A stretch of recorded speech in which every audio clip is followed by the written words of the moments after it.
Poppin' family, it's the one and only your friend, your homie, Juice. Bang, we back at it with another one. So we get into some MrBallen. Never ask this question unless you want to die. Like, comment, subscribe, all that good stuff. And let's just enjoy the story. Get your snacks, get your blanket, whatever time it is. Get nice and cozy. Let's enjoy it. To have lots of strange customs while out at sea. Like some sailors believe that bananas are bad luck and so will not bring them on. Okay, if you are a sailor, just let me know why. Is there a story or some lore behind this? That bananas would be bad luck? I like bananas. So I just need to understand that. Hopefully, maybe he might explain it, but bananas are bad luck? Just let me know. Let me know if anyone knows why in the comments below, please. Luck, and so will not bring them on board their vessel, while other sailors believe it's good luck to throw one of their crew members overboard and then reel him back in before beginning a fishing trip. Fuck all that. You throw me in the water, we fight. You and everybody apart. Once I know I'm safely on that boat, we fighting. Somehow that will... Or you getting slapped with a fish. Something's going to be done. Enhance your chances of catching more fish. But while a lot of these customs of the sea are pretty harmless and goofy, there's one custom of the sea that is not at all. It is extremely serious and very, very dark. It's known simply as the delicate question, and in short, once a sailor asks this delicate question under certain circumstances, there's no going back for that crew. And today, we're going to learn about one of the most famous examples of this custom being carried out in real life. Oh, wow. But before we get into today's story, if you're a fan of the strange, dark, and mysterious delivered in story format, then you come to the right place because that's all we do, and we upload once a week. So, if that's of interest to you, please go through all the like button's social media posts and correct their spelling and grammar in the comments section. That's funny. Also, please subscribe to our channel and turn on all notifications so you don't miss any of our weekly uploads. I swear. Okay, let's get into again. He be killing that. Whenever y'all just be watching it in y'all private time, watch how many, just count how many times he do this. I swear that's like his favorite move, his signature move. It's survivor's guilt, and we ain't talking about Dave. On the morning of February 6th, 1821, 4 young men stood on the deck of a small boat out in the Pacific Ocean. The sun was out, it was beautiful and warm, the water was crystal blue, but none of these 4 men were paying any attention to their surroundings. Instead, all of them were just standing there in total silence, staring at each other. Finally, one of the 4 men spoke up. His name was Owen Coffin, and he was 18 years old. And Owen, like the other 3 men, had grown up on the water. In fact, all 4 of these men had grown up on the small island called Nantucket off the coast of Massachusetts, where the main industry there was whaling, which meant sailors like these 4 men would go out and hunt whales and slaughter them for their oil. So from the time Owen and the rest of these men were very little, they were out on the water learning how to sail, and they were also learning the customs of the sea. And there was one custom in particular that Owen wanted to talk about right now with the other 3 men. So, in a very serious and hushed tone, Owen asked the question of the other 3 men that sailors referred to as the delicate question. Okay. And after Owen asked the so-called delicate question, the other 3 men, who were already very serious and just kind of standing there in silence, suddenly their eyes started to go wide and their mouths went agape. And then again, all of the men just kind of fell into total silence. The only sound they could hear was the splashing of the waves against the side of the boat. The captain of this vessel was a man named George Pollard. He was 28 years old, and he was actually Owen's older cousin. And what George wanted to say to Owen in response to his delicate question was no.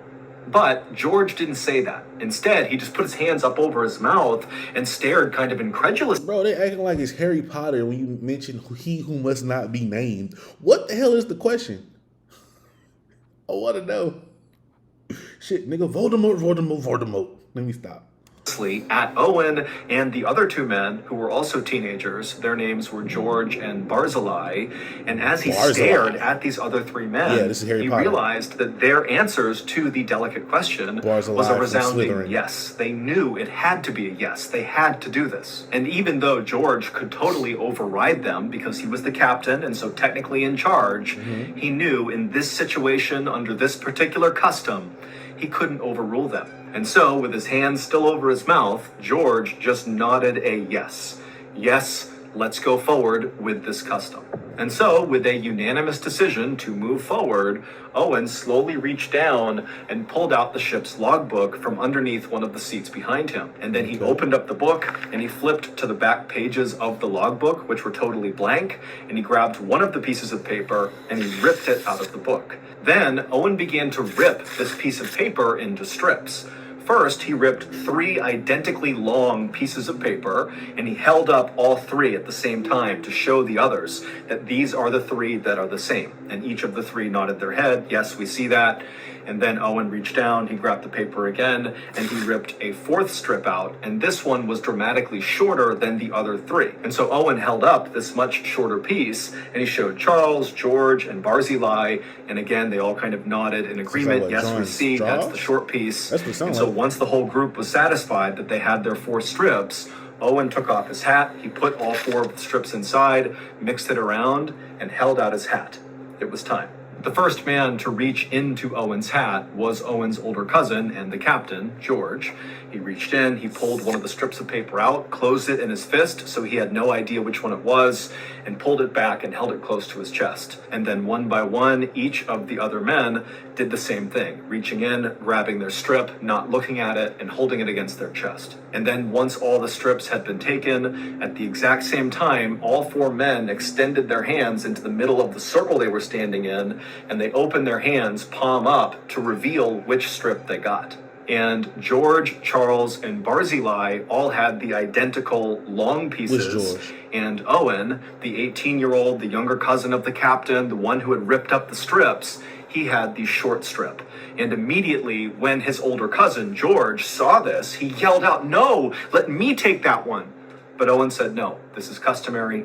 I want this." And so after a few moments of the men kind of collecting themselves and calming down, Charles then grabbed the logbook again, flipped to the back of it, pulled out another blank page, and he ripped it into strips again, except now he was only ripping them into 3 strips, 2 long that were identical and 1 short. And once again, as he ripped them, he held them up to show the other men, to show this was a fair process. Then Charles took off his hat, put the 3 strips inside, and extended it to George and Barzillai.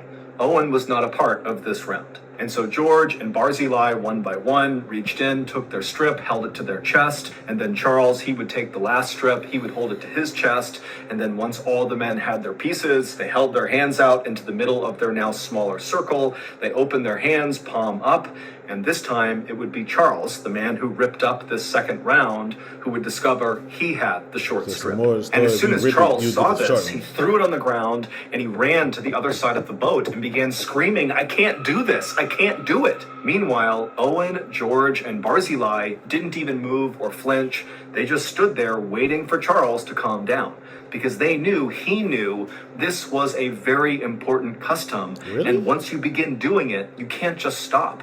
Charles would have to come back over and play his role. And so after a few minutes of Charles still kind of calling out that he couldn't do this, tears are coming down his face, he finally wiped the tears, he calmed himself down, and he walked back over to the group, who again, they hadn't moved. George, Barzillai, and Owen, they're just standing there waiting to continue this custom. And so as Charles began coming back over, looking ready to continue, George, without even saying anything, reached down and unlatched. How big is this boat for this nigga to run away and they wait for him to calm down and he walk back over? I thought he said it was on like a dinghy. But anyway, though, what is this custom? Like for dude to really be in tears? A door on the side of the boat. He opened it up, he reached in, and he pulled out this long object that was wrapped in canvas. And then he handed this object to Charles. And then once Charles had possession of this object, Owen, the man who had first drawn the short piece of paper, said to the group, "Now it's time for a moment of silence," even though at this point none of the men were talking. But still, they formed a tight circle with Charles holding this object, and they all bowed their heads, and they just stood there in total silence. And then, once Owen raised his head, the other three did as well, and Owen, one by one, touched the shoulders of each of the men and reminded them that this had been a fair process. Then, without saying another word, Owen turned away from the group. He walked over to the edge of the boat, looking out over the water. He got down on his knees. He made sure his posture was good, and he looked out over the water. Owen had always loved the ocean, even though his own father had died out at sea. Why does it sound like an But execution? this particular whaling expedition that Owen had been on, he thought went extremely well, and he was very proud of what they had all accomplished. And okay. Owen It's a was big boat. especially proud to be a part of this particular custom. This custom was one that so few people ever took part in, but all sailors knew about it. It was kind of like the forbidden custom. And here he was playing a central role, which really required a lot of strength. And so, feeling very proud of himself, Owen, after looking out over the water for a few more moments, he bent down and put his chin on the edge of the boat, which signaled to Charles it was time. And then once Charles saw that Owen was in position, he stepped away from George and Barzillai and walked over to Owen, carrying this object wrapped in canvas. Bro, is it a harpoon? And then once he was right behind Owen, without saying a word to him, he unwrapped the object, and it was a rifle. And once the rifle was uncovered, he placed the barrel against the back of Owen's head, and then he fired a shot. And instantly, Owen slumped to the ground, dead. What the fuck? What the fuck? The fuck is what the fuck? I can't even wrap my mind around it, yo. Y'all had no beef, no ops. Why the fuck is this a custom? The motherfucker brought it up and he's proud. You have to have strength. You have to have strength to die, nigga. What? The fuck? All right, I'm gonna say my words with the end, but let's finish this. And Charles kind of staggered back and fell on the deck and let out this strangled scream. He couldn't believe what he had just done, but he knew there was no other choice. Once they decided to do this sacred custom, they had to take it to the end. And so George, who had just witnessed the execution of his younger cousin, was deeply troubled and pained, but he too knew they had to bring this custom to the finish line, which meant it was George's turn to step forward and play his part. And so George walked up to his now dead younger cousin, and George pulled out a serrated knife and cut off Owen's head. And then once Owen's head was removed, he placed it on the deck so Owen's face was looking away from the other. Oh shit. Oh shit. Yo. Hey yo. I thought it couldn't get worse. But it did. What the fuck? Deep breaths. Other men, like he couldn't see what they were going to do. And then once the head was in place, George went back to Owen's body and began cutting him open and pulling his organs out and handing them to Charles and Barzillai. Shit. George also began cutting off long strips of Owen's flesh, creating sort of like fillets. And then, even though there was a spot on the boat to have a fire, the three men decided they just could not wait. And before long, the only sound that could be heard on board this little boat floating out at sea on the Pacific Ocean was the sound of Charles, George, and Barzillai tearing into Owen's raw flesh with their teeth, turning their beards bright red with his blood. The delicate question that Owen asked the other men at the beginning of this story was one of the most feared questions amongst sailors, and it was only asked if there was a shipwreck or some sort of emergency that happened out at sea, which meant the group had almost no chance of survival. Only in those circumstances was the delicate question appropriate. And what it was, do we draw lots to determine which one of us dies so the other can eat them in order to have a better chance So were you at lost at survival? sea? And so during that first round, when Owen had drawn the short strip of paper, that determined he would be the one who was murdered and eaten. And then in the second round, when Charles drew the short strip of paper, that meant he would be the one to kill Owen. On February 6th, 1821, the day that Owen posed the delicate question, he and the other three men had been lost at sea for the past 3 months after a whale had struck the side of their whaling boat and left them adrift with almost no food and no water. There had been other men on board the Essex who had died from starvation and exposure, and their bodies had been consumed by the surviving sailors until on February 6th, they were down to just these 4 men and no more bodies to eat, which is why they decided it was time. They had to ask the delicate question. Take care of your skin, my guy. It's not even that hard. Oh my God.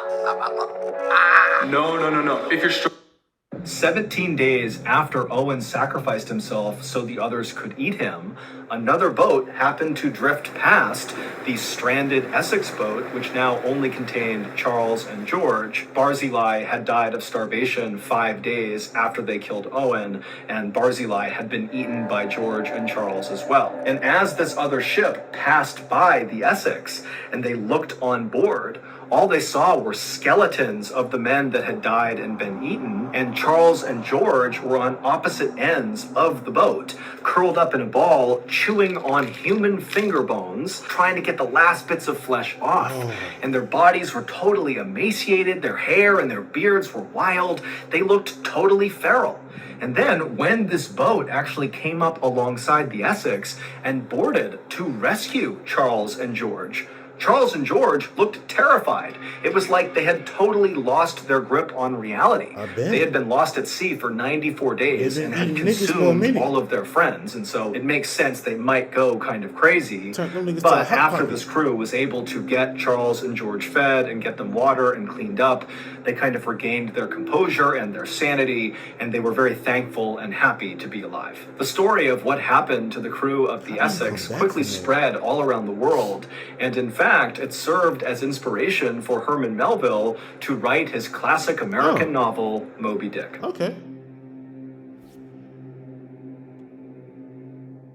On March 22nd, 1994, 4 people were sitting in a circle inside of a dark hotel room in England.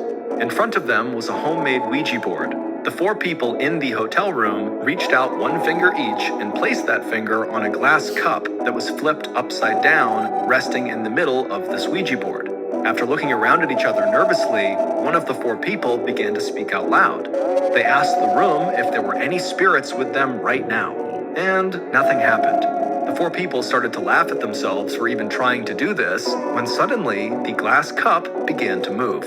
As the 4 people stared at each other, trying to figure out if one of them was moving the cup on purpose, the glass cup slid all the way to the corner of the board and came to a stop over the word yes. This Ouija board session would not only become one of the most famous Ouija board sessions of all time, but also it would have a... this is like an ad or something? Okay. I thought it was getting to another story. Okay. Yo, okay. Yeah, so I understand why they had to do it now. I thought it was just like some random ass custom that they were like I thought like civilization was right there and they were just doing this because he asked the question. Okay, I get it now. But yo, that was gruesome. That was gruesome as hell. How do you come back from that?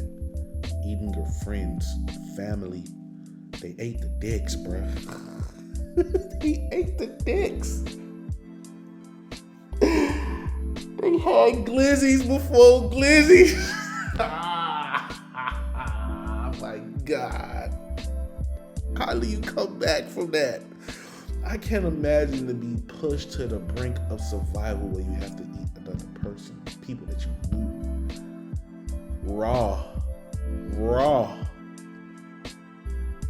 Oh my God. Oh, this woof.